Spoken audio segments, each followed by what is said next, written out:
देखिए मेरा प्यारा बच्चा, हम लोगों के सामने अल्डिहाइड कीटोन और कार्बोक्सिलिक एसिड में जो आज का पार्ट हम लोगों को पढ़ना है दैट इज कार्बोक्सिलिक एसिड। चीजें सिंपल है, सारी चीजें समझ में आएंगी। एक एक करके चीजों को समझने की कोशिश करते हैं, ध्यान से गौर से देखिएगा। सबसे पहले जब हम बात करते हैं मेरा प्यारा बच्चा कार्बोक्सिलिक एसिड के बारे में, टेंथ से भी तुम लोगों ने ये बातें पढ़ी हैं, सीखी हैं कि भाई अगर कार्बोक्सिलिक एसिड की बात करते थे तो हम बोलते थे कार्बोक्सिलिक एसिड जनरली उन हम ऑर्गेनिक कंपाउंड को बोलते थे जिनके अंदर कार्बोक्सिल ग्रुप प्रेजेंट होता था। और जब कार्बोक्सिल ग्रुप की बात करते थे तो आपको मालूम है कि ये जो हिस्सा है इसको जनरली हम कार्बोक्सिलिक ग्रुप के नाम से जानते हैं। अगर मैं इसको कार्बोक्सिलिक की बात करूं, क्यों, जरा देखो, ये कार्बोक्सिलिक ग्रुप के अंदर दो चीजें हैं, एक है कार्बोनिल ग्रुप और दूसरा जो है मेरा बच्चा दैट इज हाइड्रोक्सिल ग्रुप। मैं यहाँ पे एक बार लिख भी देता हूँ। मैंने यहाँ पर क्या लिखा, मैंने यहाँ पर लिखा कार्बोनिल ग्रुप और दूसरा हमने यहाँ पर क्या लिखा मेरा प्यारा बच्चा, हाइड्रोक्सिल ग्रुप के बारे में लिखा। अब अगर इन दोनों को हम सही से करें, इसमें से हम एक काम करते हैं, कार्बोक्सिलिक में से हम यहाँ पर इतना हिस्सा हटा देते हैं, ये दिस हाइड्रो वाला, और यहाँ पर हमने ये वाला पोर्शन हटा दिया। तो अगर दोनों हिस्से को जोड़ो तो आप अगर आप देखोगे तो यहां से एक वर्ड बनेगा that is known as carboxyl. मतलब हम सिंपल सी भाषा में कह सकते हैं कि जो कार्बोक्सिल ग्रुप होता है उस कार्बोक्सिल ग्रुप में कार्बोनिल ग्रुप और हाइड्रोक्सिल ग्रुप ये दोनों होते हैं, और इन दोनों का जो कॉम्बिनेशन होता है इसकी वजह से इसका नाम क्या पड़ गया, कार्बोक्सिल ग्रुप के नाम से पड़ गया। मैं कार्बोक्सिलिक ग्रुप में जब हमेशा आगे बात करूंगा तो हमेशा दो ही तरीके से बात की जाती है।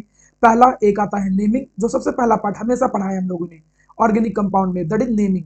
और नेम में हमेशा दो हिस्से आते हैं, एक को हम लोग जानते थे किस नाम से, कॉमन नेम के नाम से जानते थे, और एक हम जानते हैं जिसे हम लोग जानते हैं आयुपेक नेम के नाम से, आयुपीएचसी के नाम से जानते हैं। कॉमन नेम की अगर हम बात करें तो ये जनरली आप देखोगे कि कार्बोक्सिलिक एसिड आपको आपके सराउंडिंग्स में भी देखने को मिल जाएगा। जैसे कॉमन नेम पहले चलता कैसे था, कॉमन नेम कार्बोक्सिलिक एसिड का चलता है on the basis of the source. On the basis of source का मतलब, जैसे मैं बात करूं एक कार्बन वाला कार्बोक्सिलिक एसिड, दो कार्बन वाला, सॉरी, दो कार्बन वाला ले लो या एक कार्बन वाला ही ले लो। जैसे एक कार्बन वाले की मैं बात करूं, the name of one acid of one carbon that is known as formic acid. आप लोगों को मालूम है कि ये फॉर्मिक एसिड एक लैटिन वर्ड से लिया गया है जिसका मतलब होता है फॉर्मिका। फॉर्मिका का मतलब रेड एंड, जैसे देखिए आप जैसे आप देख पा रहे होंगे, ये इस तरीके की जो लाल चीटियां होती है रेड एंड, उनके जो डंक होता है उसमें मेरा बच्चा जनरली आप देखोगे कि फॉर्मिक एसिड पाया जाता है। तो ये फॉर्मिक एसिड वहीं से नाम पड़ गया, क्योंकि फॉर्मिक एसिड लैटिन वर्ड था फॉर्मिका जिसका मतलब होता था रेड एंड, तो वहीं से फॉर्मिक एसिड पड़ गया।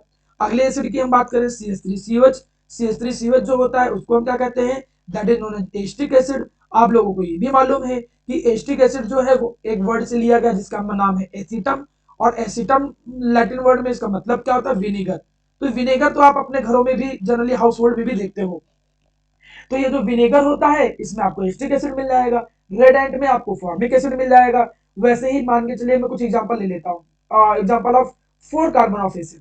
हमने चार कार्बन वाला एसिड ले लिया कोई, चार कार्बन वाले एसिड को हम लोग कॉमन नेम के तौर पे, वैसे तो ब्यूटानाइन बोलेंगे लेकिन कॉमन नेम के तौर पे हमसे ब्यूटारिक एसिड बोलते थे। ब्यूटारिक एसिड जस्ट ये ब्यूटाइर वर्ड मतलब बटर से, तो जनरली ये क्या होते हैं, ये बटर से डिराइव्ड होते हैं, इसलिए इसका नाम पड़ गया ब्यूटारिक एसिड। मतलब कुछ एसिड ऐसे होते हैं जिनको हम सोर्स की बेसिस पे जानते हैं, और ये कुछ ऐसे कॉमन एग्जांपल हैं जो जनरली आप सुने होंगे। खासकर फॉर्मिक एसिड और एस्टिक एसिड तो क्लास 10 में तुमने सुना है कि रेड एंट में पाया जाता है, विनेगर में पाया जाता है, इतनी सारी चीजें। एक बात और तुमने एक नाम और सुना होगा, that is known as fatty acid. Fatty acid किसको कहते हैं, ऐसे कार्बोक्सिलिक एसिड जिनमें कार्बन के नंबर लगभग 12 से लेकर 18, मतलब लॉन्ग चेन ऑफ कार्बन होता है। अगर कार्बन के नंबर ज्यादा हो, ज्यादा कार्बन वाला जो कार्बोक्सिलिक एसिड होता है जनरली उनको हम नाम दे देते हैं that is known as fatty acid. ऐसे एलिफैटिक कार्बोक्सिलिक एसिड जिनमें कार्बन के नंबर लगभग 12 से 18 होते हैं वो सब फैटी एसिड की कैटेगरी में आते हैं। So this is some introduction of the carboxylic acid जिनके बारे में तुम जानते हो। कार्बोक्सिल नाम क्यों पड़ा, क्योंकि उनके अंदर कार्बोनिल और हाइड्रोक्सिल दोनों वर्ड है, इसलिए कार्बोक्सिल नाम पड़ गया। जो सोर्स की बेसिस पे इनको कुछ नाम है, जैसे एस्टिक एसिड, जैसे ब्यूटारिक एसिड, जैसे विनेगर, ये भी नाम आप जानते हो। चलिए हम आगे बात करते हैं, नेक्स्ट देखिएगा। अब कुछ और भी कॉमन नेम यहाँ पर आपके सामने रिप्रेजेंट किए गए हैं, जरा इन कॉमन नेम को देखिएगा। जैसे ये एक कार्बन वाला एसिड है SCOH, इसका नाम है formic acid. Two carbon acid का जिसका कॉमन नेम क्या है, एस्टिक एसिड। आईपीसी नेम अभी हम डिस्कस करेंगे। तीन कार्बन वाला जो कॉमन एसिड होता है, थ्री कार्बन वाले एसिड का common name that is known as propanoic acid. चार कार्बन वाले का जो नाम है that is known as butyric acid. एक कुछ ऐसा होता है, देखो इस तरीके से, ये तुमने सुना है टाइट्रेशन में, ऐसा नाम तुमने देखा होगा ऑक्सिलिक एसिड। ये दो कार्बन जब लगे होते हैं इसको बोलते हैं डाइबेसिक एसिड, ये ऑक्जेलिक एसिड है। इसमें देखिए कार्बन कितने हैं, 2 है, लेकिन यही कार्बन का नंबर बढ़ाते जाओ। देखिए अगर गौर करिएगा, COH रखेंगे हम किनारे, मैं कलर थोड़ा चेंज कर देता हूँ, COH हम किनारे रखेंगे, और बीच में जैसे जैसे कार्बन के नंबर बढ़ते जाएंगे, बीच में जैसे जैसे कार्बन के नंबर बढ़ते जाएंगे, इनके नए नए नाम बनते चले जाएंगे। नए नए नाम का मतलब जैसे टोटल कार्बन अगर 3 है, जैसे साइड में देखिए COH तो किनारे हो गया, बीच में एक CH2 है तो उसका नाम है मेलानिक एसिड। अगर बीच में 2 CH2 है like this, these are the 2 CH2, जरा गौर देखिए, अगर बीच में 2 CH2 है, किनारे COCH है, तो इसका नाम सक्सेनिक एसिड। 3 CH2 है, देन ग्लूटारिक एसिड। 4 CH2 है तो इसका नाम एडिपिक एसिड। तो इस तरीके के भी कुछ नाम है। इनके नाम तुम कोई भी पैटर्न बना के याद कर सकते हो, जैसे ऐसे याद कर सकते हो, ओम, SGA, कुछ भी एक पैटर्न बना के याद किया जा सकते हैं। ये कोई बहुत कठिन नहीं है, बट ये कॉमन नेम, एटलीस्ट वो कॉमन नेम है जो तुम्हें दिमाग में रखने की जरूरत महसूस होती है, कम से कम कॉम्पिटिटिव लेवल के लिए तो बहुत जरूरी है। कुछ के नाम थोड़े अलग हैं, जैसे अगर एल्कीन ले लेते हैं हम, डबल बॉन्ड ले लेते हैं, डबल बॉन्ड वाले कार्बन पे अगर CH लगा होता है तो उसको एक्रिलिक एसिड बोलते हैं। उसको क्या बोलते हैं, एक्रिलिक एसिड बोलते हैं। इसको बोलते हैं मैलिक एसिड, मतलब डबल बॉन्ड के दोनों तरफ अगर CH लगा होता है तो उसको मैलिक एसिड बोलते हैं। लेकिन इसमें भी बड़ा इंटरेस्टिंग देखो, ये ऐसे होगा, CH यहाँ पर लगा है CH, अगर मान के चलो ये जो एक तरफ CH लगा है, एक तरफ CH लगा है, और 2 H जो दिख रहे हैं, ये अगर ट्रांस की फॉर्म में, सिस ट्रांस हमने पढ़ा है 11th में, अगर ट्रांस की फॉर्म में जुड़े होते हैं तो वो फ्यूमेरिक एसिड बोल देते हैं, और अगर वो 2 हाइड्रोजन सिस की फॉर्म में जुड़े हैं तो उसको मैलिक एसिड बोल देते हैं। इतना ज्यादा बोर्ड में जरूरत नहीं पड़ेगी, लेकिन तभी अगर आप कॉम्पिटिटिव लेवल के तौर पे लेक्चर कभी दोबारा देखना चाहते हो तो आपको ये चीज समझ में आनी चाहिए। That is glycolic acid. ये देखो लैक्टिक एसिड, लैक्टिक एसिड इसलिए भी याद कर लो मेरा बच्चा कि पता चला 10th में कोई बच्चा आ जाए और पूछे भैया कि हमें या दीदी हमें तो लैक्टिक एसिड का फॉर्मूला बता दीजिए, तो आप क्या करोगे, अरे तुम्हें इतना नहीं आता, चलो आगे बढ़ो, भले तुम्हें ना आता हो, मालूम है, ऐसे ही कुछ करोगे कि नहीं तुम आगे बढ़ो और तुम्हें इतना नहीं आता है। तो इसलिए इतनी बेइज्जती तुम्हें ना सहनी पड़े, इसलिए कम से कम लैक्टिक एसिड का फॉर्मूला सुन लीजिए, क्योंकि जानते हो ना लैक्टिक एसिड जो होता है वो मिल्क में पाया जाता है। तो अगर लैक्टिक एसिड का फॉर्मूला पूछ ले तो 3 कार्बन वाला प्रोपनाइक होता है, और प्रोपनाइक के सेकंड कार्बन पे मतलब अल्फा पोजीशन पे OH होता है। अल्फा हाइड्रोक्सी प्रोपनाइक एसिड जो होता है उसको बोलते हैं लैक्टिक एसिड। तो उस बेसिस पे तुम लैक्टिक एसिड का जो नाम है वो याद कर सकते हो। याद करने के लिए तो कुछ और है, क्यूरिक acid, glyceric acid, malic acid, oxaloacetic, but ये देखिए इसको बोलते हैं benzoic acid. This is known as benzoic acid. Benzene के ऊपर जब CH लगता है ये ज्यादा यूज होगा, बेंजोइक एसिड बार बार। और ये थैलिक एसिड, थैलिक एसिड तो अमीन चैप्टर में यूज हुआ ही था, एक बार जब तुमने पहले पढ़ा था, बाद में भी पढ़ा होगा तब भी यूज होगा। तो इसका नाम याद कर लो, थैलिक एसिड। थैलिक एसिड से ही थैलिमाइड बनेगा, थैलिमाइड से प्राइमरीमीन बनेगा, तो ये भी याद रखने लायक है, ये तो हर बार यूज होगा। तो कुछ कॉमन नेम जो है कार्बोक्सिलिक एसिड के वो आपके सामने रिप्रेजेंट कर दिए गए हैं। तो कॉमन नेम ऑन या तो on the basis of source, कुछ के अपने अलग अलग पैटर्न है, उस बेसिस पे जब कॉमन नेम आपको डिस्कस हो गया तो चलिए IUPAC नेम करते हैं। IUPAC नेम जाने से पहले हम थोड़ा सा IUPAC नेम सीखेंगे, लेकिन उससे पहले जरा स्ट्रक्चर ऑफ कार्बोक्सिल ग्रुप समझ लेते हैं कि भाई कार्बोक्सिल ग्रुप का स्ट्रक्चर क्या होता है। अगर तुम कार्बोक्सिल ग्रुप की बात करो तो कार्बोक्सिल ग्रुप में ये आया C, डबल बॉन्ड, यहां पर आया दिस इज H, यहां पर देखो इस ऑक्सीजन का लोन पेयर है। जनरली मेरा प्यारा बेटा क्या होता है, अगर कार्बन के मैं हाइब्रिडाइजेशन निकालू, आपको मैं 11th के कॉन्सेप्ट पे ले चलता हूँ। 11th के कॉन्सेप्ट में ये सिग्मा बॉन्ड है, ये सिग्मा बॉन्ड है, ये सिग्मा बॉन्ड है, ये पाई बॉन्ड है। आप इसकी हाइब्रिडाइजेशन निकालोगे तो हाइब्रिडाइजेशन जो आ जाएगी वो क्या जाएगी, sp2। हाइब्रिडाइजेशन जो आ जाएगी वो sp2। sp2 का मतलब होता है ट्रायगोनल प्लेनर। sp2 का मतलब होता है मेरा प्यारा बच्चा ट्रायगोनल प्लेनर। तो जनरली sp2 होना चाहिए। एंगल जो जनरल कहता है कॉन्सेप्ट, जनरल कॉन्सेप्ट कहता है कि ट्रायगोनल प्लेनर में एंगल जो होते हैं वो 120 डिग्री होते हैं। लेकिन जरा गौर करिए, क्या ये 120 डिग्री है, नहीं, थोड़ा सा ज्यादा है। ये कितना है, थोड़ा सा कम है। ये क्या है, 120 डिग्री से थोड़ा सा ज्यादा है। मतलब अगर तुमसे कोई पूछे कि इनके जो बॉन्ड एंगल होते हैं, कहने के लिए तो हम 120 डिग्री बोल देते हैं। मतलब अगर जनरल बात करें तो 120 डिग्री क्या बॉन्ड एंगल होता है कार्बन के चारों तरफ, कार्बन के चारों तरफ, तो हम कहेंगे हाँ। लेकिन थोड़ा बहुत अंतर होता है। वो थोड़ा बहुत अंतर क्यों होता है, क्योंकि ये जो ऑक्सीजन के जो लोन पेयर है वो ये गड़बड़ी मचा देते हैं। ऑक्सीजन के जो लोन पेयर है ये इनको इतना रिपल करेंगे, इतना रिपल करेंगे कि थोड़ा सा एंगल शिफ्ट हो जाता है। परफेक्ट 120 डिग्री नहीं होता सबका। एंगल आपके सामने रिप्रेजेंट भी किया गया है कि कार्बोक्सिल ग्रुप में जनरली क्या किस कितना कितना बॉन्ड एंगल होता है। इतना डीपली नहीं पूछेगा लेकिन पता होना चाहिए। तो आपको एक बात पता चली कि अगर जनरल वे में हमसे कोई पूछ ले कि भाई कितना होता है कार्बोक्सिलिक ग्रुप में कार्बोनिल के चारों तरफ एंगल, तो हम 120 डिग्री 120 डिग्री बोल तो देंगे, लेकिन एक्चुअली में एंगल थोड़ा कम ज्यादा होता है। वो किसके कारण होता है? Due to presence of lone pair. बात नंबर 1। बात नंबर 2, अगर मैं कार्बोक्सिलिक एसिड का, गौर करें, अगर मैं कार्बोक्सिलिक एसिड का कार्बोनिल कार्बन देखूं और मैं नॉर्मल एल्डिहाइड कीटोन का देखूं, एल्डिहाइड कीटोन का मैं देखूं, जैसे ये कीटोन है, मैं कीटोन का कार्बोक्सिलिक ग्रुप देखूं, तो कौन लेस इलेक्ट्रोफिलिक होता है? लेस इलेक्ट्रोफिलिक का मतलब हो गया, इलेक्ट्रोफिलिक सेंटर किसको बोलेंगे? जो इलेक्ट्रॉन लविंग हो। इलेक्ट्रॉन लविंग का मतलब जिसपे पॉजिटिव चार्ज हो। जरा एक बार गौर कर, यहां पर जब ये इलेक्ट्रॉन ऊपर जाएगा, जैसे इलेक्ट्रॉन ऊपर जाएगा तो देखो क्या बनेगा, यहां पर आया O माइनस, यहां पर आया पॉजिटिव चार्ज, और यहां पर आया OH। दूसरी तरफ देखो, जब ये इलेक्ट्रॉन ऊपर गया तो यहां पर आया O माइनस, यहां पर आया पॉजिटिव चार्ज, और यहां पर आया R। मतलब मैं कंपेयर करना चाहता हूं, मैं कंपेयर करना चाहता हूं कि ये जो कार्बोनिल कार्बन पे ये पॉजिटिव चार्ज आ रहा है, वो किस पे ज्यादा है, किस पे कम है? इस पे ज्यादा है पॉजिटिव चार्ज, किस पे ज्यादा है? कोई बता सकता है किस पे पॉजिटिव चार्ज ज्यादा है? कैन एनीवन टेल कि पॉजिटिव चार्ज किस पे ज्यादा होगा? एक्चुअली मैं तुमको बताता हूं, यहां पर ये जो लोन पेयर के इलेक्ट्रॉन है, ये रिजोनेंस में पार्ट होने लगते हैं, ये रिजोनेंस में पार्टिसिपेट करने लगेंगे। तो अगर तुमसे कोई बोले कि कार्बोक्सिलिक ग्रुप का जो कार्बन है वो लेस इलेक्ट्रोफिलिक कौन होता है, तो इस वाले का, कार्बोक्सिलिक वाला। लेस इलेक्ट्रोफिलिक का मतलब उसके पास कम पॉजिटिव चार्ज होगा। क्यों? रिजोनेंस के कारण वो पॉजिटिव चार्ज को स्टेबलाइज के लिए जाता है, इसमें कोई ऐसा रिजोनेंस नहीं है। तो इतना मुझे नहीं लगता ये छोटी छोटी बोर्ड के लेवल में इतनी डीप जरूरत है कॉन्सेप्ट। बस इतना याद रखो, कार्बोक्सिलिक ग्रुप के चारों तरफ का जो बॉन्ड एंगल होता है कार्बन के चारों तरफ का, वो 120 डिग्री होता है, लेकिन कभी कम ज्यादा होता है रियलिटी में, लोन पेयर के कारण, रिपल्सन, लोन पेयर के रिपल्सन के कारण होता है।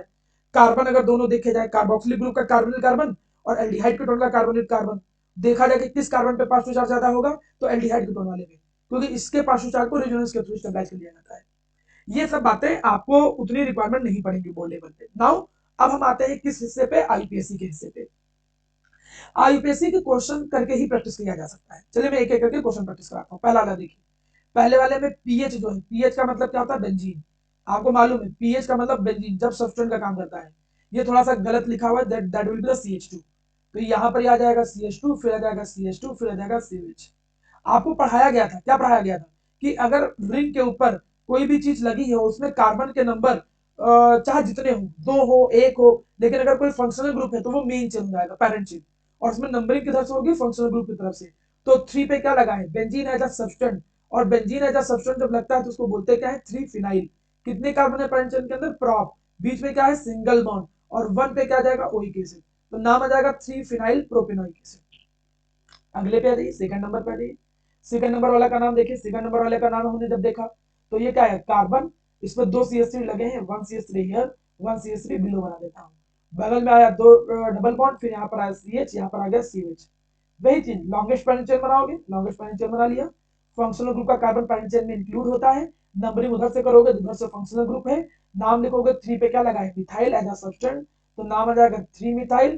कार्बन कितने पैरेंट चेन में? 4। डबल बॉन्ड कितने पे? 2 पे। तो ब्यूट 2 इन 1 ओइक एसिड, या केवल ओइक एसिड। अब आईयूपीएससी में तुमको नहीं पढ़ा रहा हूँ, इसलिए मैं थोड़ा फास्टली क्वेश्चन कर रहा हूँ। अदरवाइज आप आईयूपीएससी का लेक्चर देखिए। इस वाले का नाम देखिए, इसमें ये फंक्शनल ग्रुप है तो इधर से नंबरिंग आ जाएगी 1 से। इसका नाम सीधे क्या आ जाएगा? इसका नाम आ जाएगा 1 2। 2 पे क्या लगा है? मिथाइल। जरा गौर करें, 2 पे क्या लगा है? मिथाइल लगा है।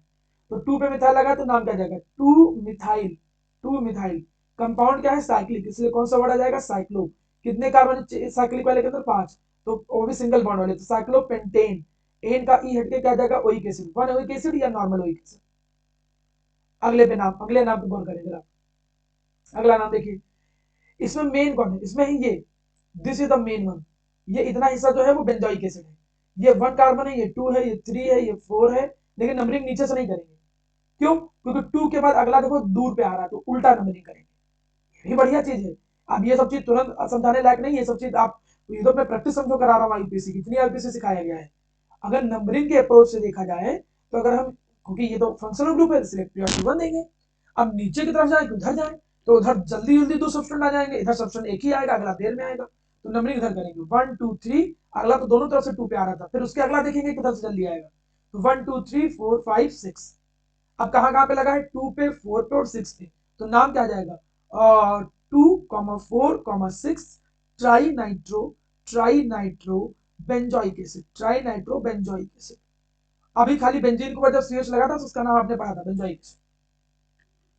तो मुझे नहीं लगता है कि कोई बहुत कठिन हमने आईपीसी आपको सिखा दी। आईपीसी आप आराम से भी प्रैक्टिस कर सकते हो, उससे भी समझ में आ जाओगे।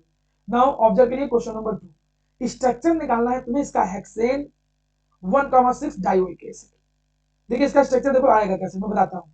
एक CH यहाँ जाएगा, 4 कार्बन बीच में आ जाएंगे, CH2 CH2, फिर यहाँ पर आ जाएगा ये CH2, फिर यहाँ लास्ट में CH2 आ जाएगा, और यहाँ पर भी आ जाएगा COH। अगर तुम इसका नाम लिखने जाओगे तो नाम कैसे आएगा? फंक्शनल ग्रुप का कार्बन पैरेंट चेन में इंक्लूड होता है। देखिए क्या आया, dioic acid. Total carbon parent chain में कितने हो, 6। 6 के लिए क्या आ गया, हेक्स। बीच में देखो क्या है, सिंगल बॉन्ड इन 1 और 6 पे, 1 और 6 पे देखो क्या है, डाइओइक एसिड। इससे भी पता चल गया। अगला नाम जरा देखते हैं, इसलिए कभी नाम लिखने की प्रैक्टिस करते हैं। पैरेंट चेन बनाओगे, पैरेंट चेन में कोशिश करोगे कि लॉन्गेस्ट बने, और फंक्शनल ग्रुप का कार्बन पैरेंट चेन में इंक्लूड होता है, फंक्शनल ग्रुप का कार्बन पैरेंट चेन में इंक्लूड होता है। Numbering will be done from the COH side. तो 1 2 3 and this is 4 and this is 5 and this is 6। अब नाम लिखते हैं, जरा नाम देखिएगा। कार्बोक्सिलिक एसिड है, डबल ट्रिपल दोनों है, कोई सब्स्टेंस दिख नहीं रहा है, तो सीधे वर्ड रूप से शुरू करेंगे। हेक्स, डबल कितने पे है, 2 पे है, तो हेक्स 2 इन।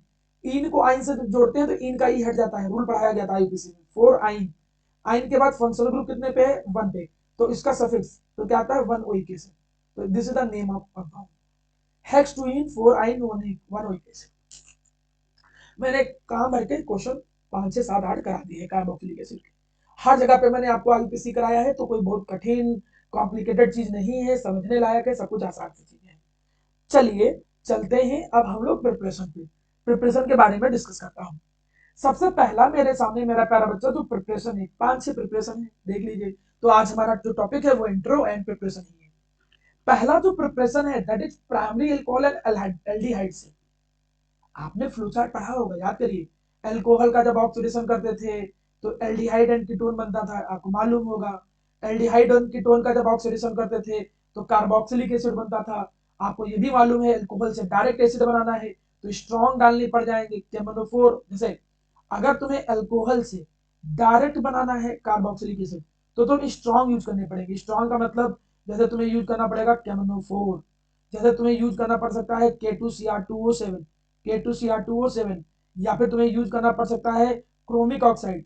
क्रोमिक ऑक्साइड एसिडिक मीडियम में जब यूज होता है इसको बोलते हैं जोन्स रीजन, इसको क्या बोलते हैं, जोन्स रीजन। ये सब स्ट्रॉन्ग में आ जाते हैं। इनका सबका काम क्या है, इनका सबका काम है अल्कोहल को सीधे एसिड में कन्वर्ट कर देना। मतलब ये इतना लंबा वाला पास तय करेंगे। और लेकिन अगर आपको एल्डिहाइड कीटोन को एसिड में कन्वर्ट करना है, अगर आप एल्डिहाइड एंड कीटोन को, कीटोन का तो वैसे भी कठिन होता है, एल्डिहाइड को अगर एसिड में कन्वर्ट करना है तो माइल्ड से काम चला लोगे। माइल्ड का मतलब उसे याद करो, टॉलेंस रीजन आ गए थे, फेलिंग सॉल्यूशन आ गए थे, काहे के लिए इतना मेहनत करूं, तो माइल्ड ऑक्सीडाइजिंग एजेंट से भी काम चल जाएगा। अब मुझे नहीं लगता एग्जांपल देने की कोई जरूरत है। जैसे माना मैं एक क्वेश्चन लिखूं, मैं ऐसे लिखूं CH3 यहाँ पर मैं H लगा दूं, यहाँ पर मैं लिख दूं CH2OH। मैंने इसके अंदर एक रीजन डाल दिया, किसी ने डाल दिया CrO3H+ की प्रेजेंस में हीट कर दिया, तो देख करके पहचानना तो पड़ेगा ही ना। ये देख करके पहचानना पड़ेगा यार, ये तो ऑक्सीडाइजिंग एजेंट है, अच्छा ऑक्सीडाइजिंग एजेंट है। तो ये क्या करेगा, अल्कोहल को ऑक्सीडाइज कर देगा। किसमें ऑक्सीडाइज कर देगा, एसिड में। तो जितने कार्बन थे उतने कार्बन का ही एसिड आ जाएगा। मतलब अल्कोहल वाला जो हिस्सा है वो कार्बोक्सिलिक एसिड में कन्वर्ट हो जाएगा। मतलब you will get 2 methyl propanoic acid. अब क्वेश्चन तो अलग है, क्वेश्चन आता है मैं जैसे बनाऊं, मैं क्वेश्चन लाइक ऐसे बना दूं, यहाँ पर मैं लगा दूं CH2, और यहाँ पर मैं लगा दूं CHO, यहाँ पर मैं लगा दूं NO2। अब इसके अंदर मान के चलो किसी ने पुट कर दिया, केमनोफोर डाल दिया, किसी ने पूछा था क्या बनेगा, तो वही तरीका है। CHO केवल एसिड में कन्वर्ट हो जाता है, CHO जो है वो एसिड में कन्वर्ट हो जाता है, मतलब CHO will convert into acid and that is COH, और NO2 ग्रुप यही लगा रहे हैं। मतलब अल्कोहल से अगर एसिड बनाना है तो थोड़ा स्ट्रॉन्ग यूज करना पड़ेगा, और अगर एल्डिहाइड से बनाना है तो केमनोफोर चाहे यूज करो तो ठीक है, नहीं तो माइल्ड ऑक्सीडाइजिंग एजेंट से भी काम चल जाएगा, और करके माइल्ड ऑक्सीडाइजिंग एजेंट भी चला सकते हैं। तो पहली प्रिपरेशन तुम लोगों की पढ़ेंगे अल्कोहल की केमिकल प्रॉपर्टीज में, ये कोई नई नई प्रिपरेशन नहीं पढ़ा रहा हूँ मैं, आ रहा हूँ दूसरी प्रिपरेशन पे, ध्यान दीजिएगा। इस पे जरा गौर करें, ये ऐसा कन्वर्जन, ये कन्वर्जन में भी वह काम आता है। मेरी बात जरा गौर करें, अगर कभी भी, फिर से सुनिए, अगर कभी भी बेंजीन के ऊपर एक कार्बन दिख जाए, एक कार्बन दिख जाए जो कि जनरली टर्सरी एल्काइल नहीं होना चाहिए, टर्सरी ग्रुप में नहीं होना चाहिए, एक एल्काइल दिख जाए और फिर चेन चाहे जितनी बड़ी हो जाए या उसमें कोई एक सब्सटेंस लगा हो, बट टर्सरी ग्रुप नहीं होना चाहिए। ऐसी कंडीशन में अगर तुम केमनोफोर केवेच डालते हो तो इसका काम है चाहे जितना बड़ी चेन हो, irrespective of the length of the chain, वो सबको हटा करके यहां पर केवल बेंजोइक एसिड लगा देता है। जरा गौर करें, हमने कहा क्या? हमने कहा अगर टॉलिन है, CH3 लगा है, तो वो भी CH में ही कन्वर्ट हो जाएगा। अगर मान चलो ये ग्रुप लगा है तो ये भी बेंजोइक एसिड में कन्वर्ट हो जाएगा। बाई प्रोडक्ट बदलते रहेंगे वो अलग बात है, बाई प्रोडक्ट की वैसे भी हमें रिक्वायरमेंट नहीं पड़ती। मतलब मैं एक क्वेश्चन ऐसे दूं, देखिए एक क्वेश्चन में ऐसे लिख दूं आपके स्क्रीन में, मैंने क्वेश्चन ऐसे लिख दिया, मैंने लिख दिया CH, बस ये टर्सरी नहीं होना चाहिए, ये ध्यान, जैसे मैंने इतना बड़ा कुछ भी ग्रुप लगा दिया। अब हमने इसके अंदर डाल दिया केमनोफोर केवेच, केमनोफोर केएच डाल करके हीट कर दिया। मैंने पूछा बताओ क्या बनेगा, आपको पता था, सर ने बताया था कि बेंजीन के ऊपर अगर कार्बन की एक भी चेन लगी है और वो टर्सी ना हो, तो चाहे जितनी बड़ी लेंथ हो उसमें, उसे फर्क नहीं पड़ता है, वो सीधे किसमें कन्वर्ट हो जाएगा? बेंजोइक एसिड में। मैं हर चीज के मैकेनिज्म जहां जहां जरूरत होगा वही बताऊंगा केवल, आप शॉर्ट मैकेनिज्म पे काम करिए, उसी से एक बार काम चलेगा। नीचे पॉइंट देखो लिखा है कि प्राइमरी और सेकेंडरी एल्काइल लगा होगा तब तो वो इस तरीके से ऑक्सीडाइज होगा, लेकिन टर्सरी ग्रुप इस तरीके से नहीं होता है। टर्सरी में थोड़ा अलग बिहेवियर जाता है, वो अलग फॉर्मेट में चला जाए। तो आप इतनी चीज याद रखो, जैसे इथाइल बेंजीन है, अब इथाइल बेंजीन से तुम्हें बेंजोइक एसिड बनाना हो, काम पड़ जाएगा, जरूरत पड़ जाएगी, तो इसकी कन्वर्जन में रिक्वायरमेंट पड़ जाती है। बहुत कठिन रिएक्शन नहीं है, बस इतना समझो बेंजीन के ऊपर कार्बन लगा है तो वो COCH में कार्बोक्सिलिक ग्रुप में कन्वर्ट हो जाता है। बस चेन की लेंथ चाहे जितनी हो, फर्क नहीं पड़ता है, टर्सरी ना हो बस। दो प्रिपरेशन है, दोनों आसान थी, कोई कठिन नहीं है।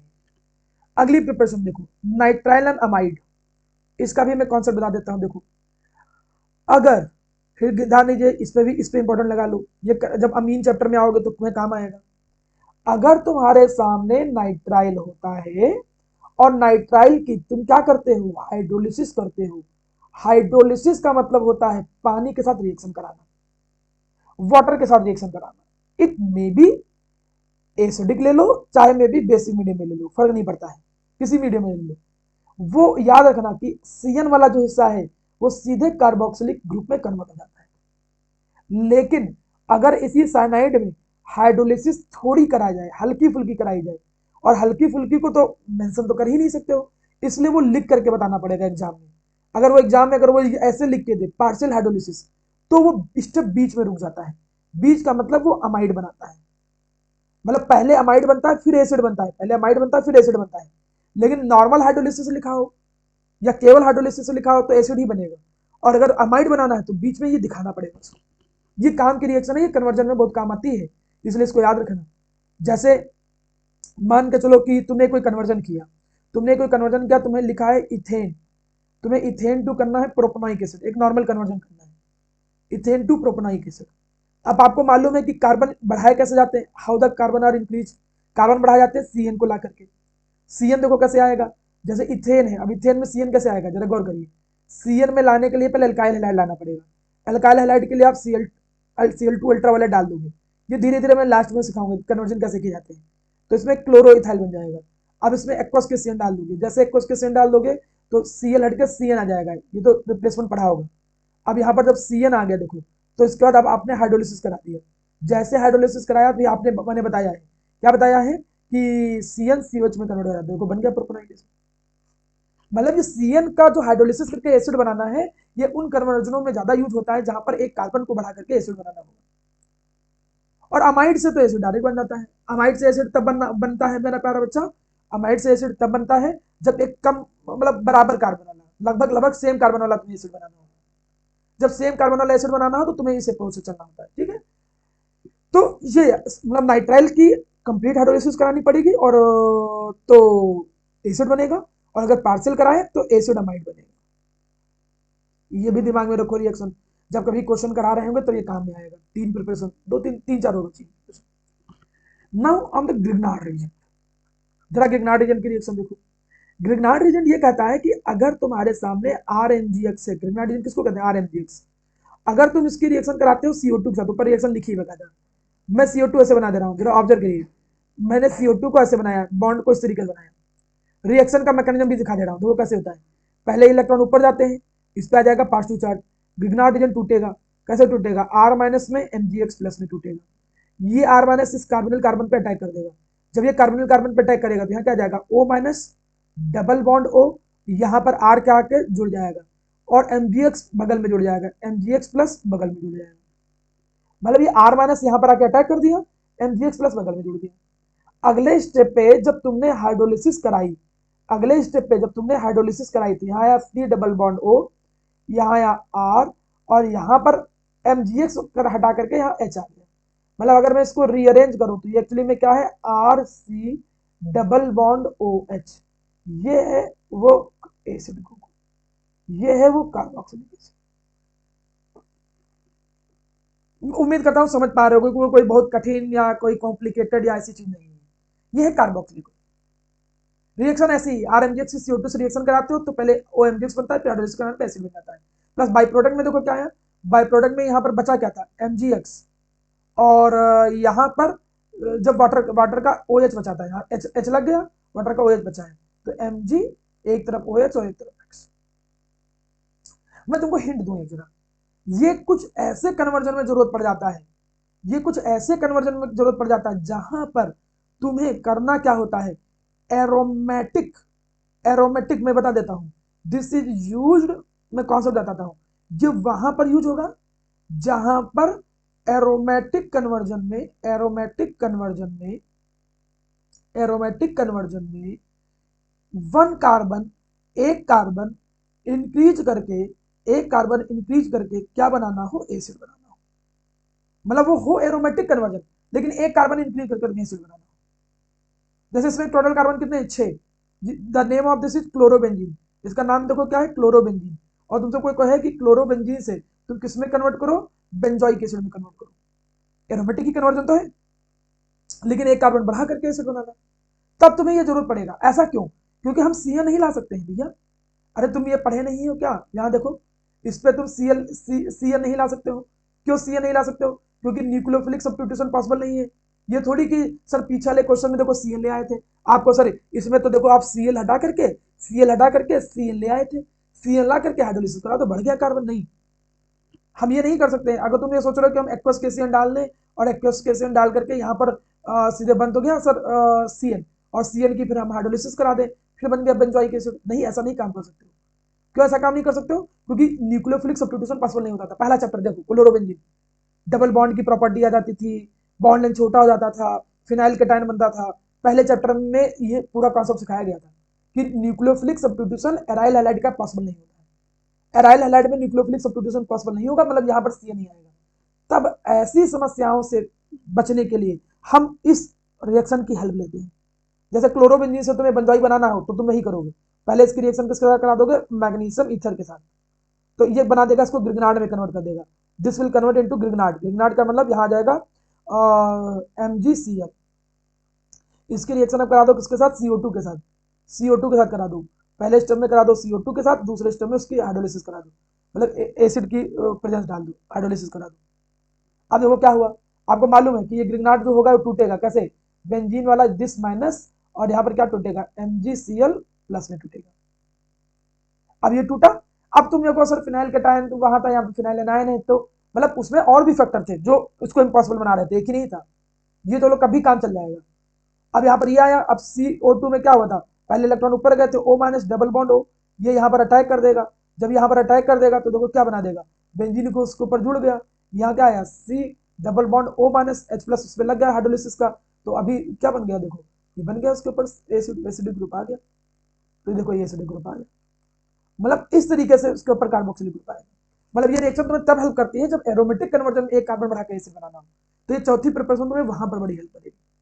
देखो जितनी भी बात बताता हूँ ना, अगर हर एक बात को तुम ईमानदारी से छोटी छोटी चीज को पढ़ो और शॉर्ट नोट्स बना के डेली रिवाइज करो, बोर्ड का तुम्हें नहीं फंसने वाला कुछ, और इवन तुमको कम्पिटेटिव अप्रोच में भी बड़ी हेल्प मिलेगी। आसान नहीं होती है ऑर्गेनिक समझना चीजों को, तो लेकिन उसको एक अप्रोच के थ्रू, चीजों को कंटिन्यूटी के थ्रू जो बातें सिखाई जाती हैं उनको, आप ऐसे कहीं नहीं पढ़ाया जाता है, आपको बस बता देंगे अच्छा ये होता है, ये ऐसे होगा, ये ऐसे होगा। हम तुमको बकायदा प्रैक्टिकल एग्जाम्पल लेकर बताते हैं कि कहाँ पर वो जरूरत महसूस होगी तुमको, किस जगह पर तुम्हारा वो अप्लाई होगा। तो ये सब चीजें साथ में जोड़ते चलो, वो तुम्हें एक्सपीरियंस तुम्हारे साथ शेयर कर रहा हूँ, तो उसका बेनिफिट उठाओ तुम लोग, ठीक है। अब आगे बात करता हूँ, 4 प्रिपरेशन के बाद अगली प्रिपरेशन है, ये सोचो ऐसी प्रिपरेशन, इनमें समय तो कोई मतलब नहीं है, बस याद कर लो खाली अगर माना चलो कि कोई भी एसिड क्लोराइड है, अब किसी भी एसिड क्लोराइड की तुम हाइड्रोलिसिस कराओगे, एसिडिक या बेसिक हाइड्रोलिसिस कराओगे, तो वो कराने पर ये एसिड में कन्वर्ट हो जाता है सीधे, RCOH। अब थोड़ा अंतर है, एसिड थोड़ा अंतर क्या है, अगर एसिडिक हाइड्रोलिसिस करोगे ये बेसिक करोगे तो कार्बोक्सिलेट आयन बस इतना मिलेगा, लेकिन कोई फर्क नहीं पड़ता, आप उतना याद रखो हाइड्रोलिसिस कराने पे। मतलब एक क्वेश्चन है like this, CH3 CH2 COCl, ठीक है। अब ये है एसिड क्लोराइड, ये भी है प्रोपाइलिक एसिड का वो है प्रोपाइल क्लोराइड। अब इसके अंदर अगर हमने हाइड्रोलिसिस कराया, या तो हम ऐसे लिख दें, या तो हम इसको ऐसे लिख दें और करके हम H+ खाली लिख सकते हैं, या OH- लिख सकते हैं। मतलब हाइड्रोलिसिस को अलग अलग तरीके से लिखते हैं, H+OH- या this acidic hydrolysis, basic hydrolysis या नॉर्मल हाइड्रोलिसिस। तीनों में अब आपको मालूम है उतने कार्बन वाला एसिड ही कन्वर्ट हो जाएगा, बाय प्रोडक्ट में याद ही नहीं रखना है, तो खास कोई प्रॉब्लम नहीं। इसलिए मैं कहता हूँ ये कोई बहुत कठिन रिएक्शन नहीं, बस इतना याद रखो, एसिड क्लोराइड की हाइड्रोलिसिस कराओगे, जितने कार्बन है उतने कार्बन का एसिड आ जाएगा। एनहाइड्राइड में देखो, एनहाइड्राइड क्या होते हैं, RCO का होल ट्वाइज O, और उसकी जब तुम हाइड्रोलिसिस कराओगे, हीट करोगे, तो ये जो अंदर वाला हिस्सा है, अंदर वाला हिस्सा, ये किसमें कन्वर्ट हो जाएगा, ये कार्बोक्सिलिक ग्रुप में। जो अंदर वाला हिस्सा है ये कार्बोक्सिलिक ग्रुप में कन्वर्ट हो जाएगा, मतलब जितने कार्बन अंदर होंगे उतने हिस्से कार्बोक्सिलिक ग्रुप में कन्वर्ट हो जाएगा। एक क्वेश्चन ऐसे है, लिखा है C6H5CO का होल ट्वाइज O, इसको बोलते हैं बेंजोइल क्लोराइड। अब इसकी हमने हाइड्रोलिसिस कराया, मैंने पूछा होता क्या बनेगा, तो जो अंदर वाला हिस्सा है वो कन्वर्ट हो जाएगा एसिड में। C6H5 का मतलब क्या होता है, बेंजीन, उसके ऊपर CH लग जाएगा, मतलब कोई कठिन चीज नहीं होती। अगर ये CH3CO होता, अगर ये ऐसे होता CH3CO का होल ट्वाइज O होता लाइक दिस, इसकी हाइड्रोलिसिस कराते तो ये क्या हो जाता, CH3CO वाला एसिड बनता। मतलब जो RCO होता है, that RCO is converted into acid, ये RCO एसिड में कन्वर्ट होता है। अमाइड देखो, अमाइड में भी कोई बहुत बड़ी बात नहीं, एसिड अमाइड है। एसिड अमाइड में तो अभी तुमको बताया गया था कि एसिड अमाइड की हाइड्रोलिसिस से, वो तो पीछे ही बताया गया है कि इससे एसिड बनता है, तो ये भी कोई कठिन चीज नहीं है। अगर तुमको ये देखना हो कि किसकी हाइड्रोलिसिस की स्पीड क्या है, उसका रेट क्या है, किस ईज क्या है, मतलब किस स्पीड में वो हाइड्रोलाइज होगा, तो एसिड क्लोराइड ज्यादा तेजी से होते हैं, एनहाइड्राइड फिर ईस्टर और फिर लास्ट में अमाइड। ये हाइड्रोलिसिस होके एसिड बनाने की जो रिएक्शन है उसकी ईज का मतलब आसानी, रिएक्टिविटी की बात करना हो तो ये ऑर्डर तुम अप्लाई कर सकते हो, दिस इज द ऑर्डर कि कौन सा जल्दी हाइड्रोलाइज होगा। बट ये तो कम्पिटेटिव अप्रोच में जो कभी जरूरत पड़ेगा कि इन दोनों में बताओ कौन ज्यादा इजिली हाइड्रोलाइज होगा, तो ऑर्डर वहां याद करना पड़ सकता है। खासकर नीट तक का जो लेवल है ना, नीट तक के लेवल पे जितना मैंने ऑर्गेनिक पढ़ाया है, तुमको मान के चलो रामबाण के तरीके से हेल्प करेगा। तुम पिछले नीट के 10 साल के पेपर उठा लो, कुछ कॉन्सेप्ट जो सिलेबस में नहीं है उनको अलावा तुम सब कुछ इससे कर ले जाओ। जैसे RS कन्फिग्रेशन है ही नहीं, मुझे एलेक्स पढ़ना पड़ेगा, कुछ और भी चीजें, मतलब 15-20% तो मैं एलेक्स पढ़ना पड़ेगा, बाकी 75% तो इससे बिल्कुल फाड़ कर रख दोगे। मतलब इतनी ठीक ठाक चीजें पढ़ी है तुमने, लेकिन उसको याद रखना पड़ेगा, बस इतना करना पड़ेगा। अगला देखो, फ्रॉम स्टेप, एडवांस के लिए तो बहुत पढ़ना है, एडवांस के लिए तो फिर वो तो जब अगले साल में पढ़ाऊंगा, तो जिसको पढ़ना हो तो बताइएगा, नहीं तो फिर अगले साल तो देखना कि कितना पढ़ना होता है। फ्रॉम स्टर, अब स्टर देखो मेरा बड़ा अच्छा क्या होता है, स्टर में देखो क्या है, आपने पढ़ा होगा कि कोई भी एल्कोहल जो होता है वो जब रिएक्ट करता है कार्बोक्सिलिक एसिड के साथ, और एसिड की प्रेजेंस में जब हम उसकी रिएक्शन कराते थे, एसिड से OH निकलता था, इससे H निकलता था, और बन जाता था एक स्वीट स्मेलिंग कंपाउंड, जिसको हम बोलते थे किस नाम से, ईस्टर के नाम से, प्लस वाटर बनता था, रिवर्सिबल रिएक्शन होती थी। प्रोसेस को स्ट्रीफिकेशन बोलते थे। 10th में शायद तुमने पढ़ा हो कि अगर हम किसी भी ईस्टर की हाइड्रोलिसिस कराते हैं, मतलब वाटर से रिएक्शन कराते हैं, तो ये वापस उसी एसिड और अल्कोहल में टूट जाएगा जिससे ये बना है। जानोगे कैसे, RCO जो शुरू में लिखा होता है, RCO वाला हिस्सा, ये एसिड से आता है, और जो OR वाला हिस्सा लिखा होता है वो अल्कोहल से आता है। ये याद रखा। जैसे मैं एक क्वेश्चन लिखूं यहाँ पर, जैसे मैंने एक क्वेश्चन लिखा like this, CH3 CH2 COO CH3। अब हमने इसकी हाइड्रोलिसिस करा दिया, हाइड्रोलिसिस एक्चुअली बेसिक होती है। बेसिक हाइड्रोलिसिस का मतलब NaOH की प्रेजेंस में आप हाइड्रोलिसिस कराते हो। तुम जब NaOH डालते थे ना वहां पे, तो उसको स्पोनिफिकेशन बोलते थे, याद करो स्पोनिफिकेशन बोलते थे, स्पोनिफिकेशन रिएक्शन। अब देखो हमने क्या बताया, हमने बताया RCO वाला हिस्सा जो R ये है, CO ये है, तो इतना हिस्सा किससे आएगा, एसिड से आएगा, this is from the acid. और OR वाला हिस्सा जो होता है वो किससे आएगा, एल्कोहल से। तो वो अपने करस्पॉन्डिंग एसिड और अल्कोहल में टूट जाएगा। तो करस्पॉन्डिंग एसिड कौन था, 3 कार्बन वाला एसिड, तो 3 कार्बन वाला एसिड का मतलब वो किसमें टूट जाएगा, that will be break into propanoic acid, वो प्रोपेनोइक एसिड में टूट जाएगा। और ये इतना हिस्सा अल्कोहल का, मतलब ये क्या है CH3OH, मतलब यहाँ पर क्या बना देगा वो बना देगा मिथेनॉल, वो बना देगा मिथेनॉल, मिथेनॉल मिल गया। ऊपर भी एग्जांपल देख लो, कुछ ऐसी अप्रोच पे है। ऊपर वाला एग्जांपल बताता हूँ। देखिए इसमें कितने कार्बन, RCO और पकड़ो, RCO पकड़ो, RCO कहाँ तक, यहाँ तक। कितने कार्बन है टोटल, काउंट करके कोई लोग बताओ, ये कितने कार्बन है, टोटल कार्बन कितने हैं, 4। 4 दिख रहे हैं ना, 4 दिख रहे हैं, तो कितने कार्बन वाला एसिड तुम्हें मिलेगा। RCO वाला हिस्सा एसिड में कन्वर्ट होता है, देखो तुम्हें क्या मिला, ब्यूटानोइक एसिड। और जो बाकी का हिस्सा बचा था OR वाला, OR का मतलब 2 कार्बन के साथ, तो 2 कार्बन वही वो दो अल्कोहल में कन्वर्ट हो गए, C2H5OH। मतलब RCO वाला हिस्सा, RCO वाला हिस्सा जो होता है, RCO वाला हिस्सा ये एसिड से निकलता है, तो ये अल्कोहल। RCO के एसिड में, देखो इसमें भी भाई इतना हिस्सा ये एसिड से आया देखो, और OR वाला हिस्सा अल्कोहल से, तो उतना एसिड बेंजोइक एसिड और C2H5OH अल्कोहल से। तो ये पैटर्न ध्यान से लगा के देखोगे ना तो मिस्टर को आराम से तोड़ ले जाओगे, नहीं फंसेगा, कभी नहीं फंसेगा वाला। आसान है, स्टिफिकेशन आसान है, कोई वो इतना नहीं कि एक्चुअली में कोई कॉम्प्लिकेशन हो या कोई प्रॉब्लम हो, एक्चुअली में ऐसा कुछ नहीं। तो ये चीजें मेंटेन कर लेंगे। अब हम आते हैं अगले पेज पे, लास्ट में मैं सारे पेज ले आऊंगा। अब कुछ कन्वर्जन आपके सामने लेके आता हूं, जरा कन्वर्जन देखिएगा। पहले आसान कन्वर्जन से चालू करता हूं। ये कुछ आपके इंटेक्स्ट के क्वेश्चन है, जैसे क्या है कि बेंजोइक एसिड है, बेंजोइक एसिड हमें बनाना है, can be converted to benzoic acid from these compounds, कैसे बनाएंगे। पहला, इथाइल बेंजीन। क्या कोई हमें बताएगा, हमें इथाइल बेंजीन से बनाना है, और बनाना सब में बेंजोइक एसिड, फाइनली हमें बेंजोइक एसिड ही बनाना है, लेकिन इथाइल बेंजीन से बेंजोइक एसिड कैसे बनाएंगे, can anyone tell. Sir Grignard reagent वाला मेथड लगा दीजिए। काहे गिगनाडिजन से तो कार्बन बढ़ता है ना, उसे तो कार्बन इंक्रीज होता है। सर एल्किल बेंजीन वाला, हाँ वही के सीधे, एम फोर ओ एच। हाँ वही सीधे केमनोफोर केस डाल करके हीट कर दो, कितनी भी बड़ी चेन हो, सब सब हट हटा के सीधे बन जाएगा, नहीं पड़ा था क्या। अगला देखो, एसीटोफिनोन, ये है एसीटोफिनोन, एसीटोफिनोन का मतलब C डबल बॉन्ड और CH3, इससे हमें बनाना है बेंजोइक एसिड, बताओ इसमें, इसमें क्या करें, एसीटोफिनोन से बनाना है। फिर वही ढूंढने लगा, अरे भैया एक भी कार्बन हो बस वो टर्सरी ना हो, सब हट जाता है, तो इसमें भी वही सब कुछ, एक कार्बन दिखे खाली और चेन के ऊपर, और वो बस टर्सरी ना हो, सब सब में वही, कोई नया क्या सोचो, कुछ नया नहीं सोचना है।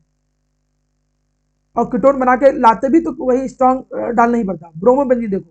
अब यहाँ पे आए तुम कॉन्सेप्ट पे जो तुम बता रहे थे बेटा मानस, यहाँ पे देखो, अब तुम डायरेक्ट कार्बन नहीं बढ़ा सकते, तो पहले गिरनाट बनाना पड़ेगा, मैग्नीशियम ड्राई ईथर डाल करके, मैग्नीशियम ड्राई ईथर डाल करके पहले गिरनाट बनाना पड़ेगा, MgBr, ठीक है। इसमें कार्बन एक देखो बढ़ाया गया, अब इसके अंदर तुम CO2 डालोगे, CO2 के साथ और उसमें हाइड्रोलिसिस करा दोगे, जब ये करोगे तब देखो बेंजोइक एसिड बना देगा, ये अगला कन्वर्जन आ गया। स्टाइरिन देख लो, स्टाइरिन किसे बोलते हैं, स्टाइरिन इसे बोलते हैं, बेंजीन के ऊपर जब लगा हो क्या, CH2 CH double bond CH, इसको स्टाइरिन बोलते हैं।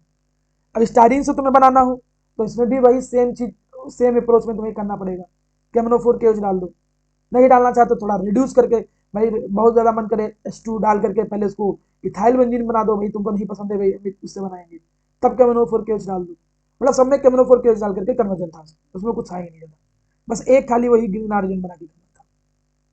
अब कन्वर्जन तो यहाँ पे है, ये तो बच्चों वाले थे। इसमें देखो, ब्यूटेन 1 टू ब्यूटेनाइक एसिड, पहला कन्वर्जन, ये सब थोड़े अच्छे अच्छे कन्वर्जन, इनको घर पे भी ट्राई करिएगा।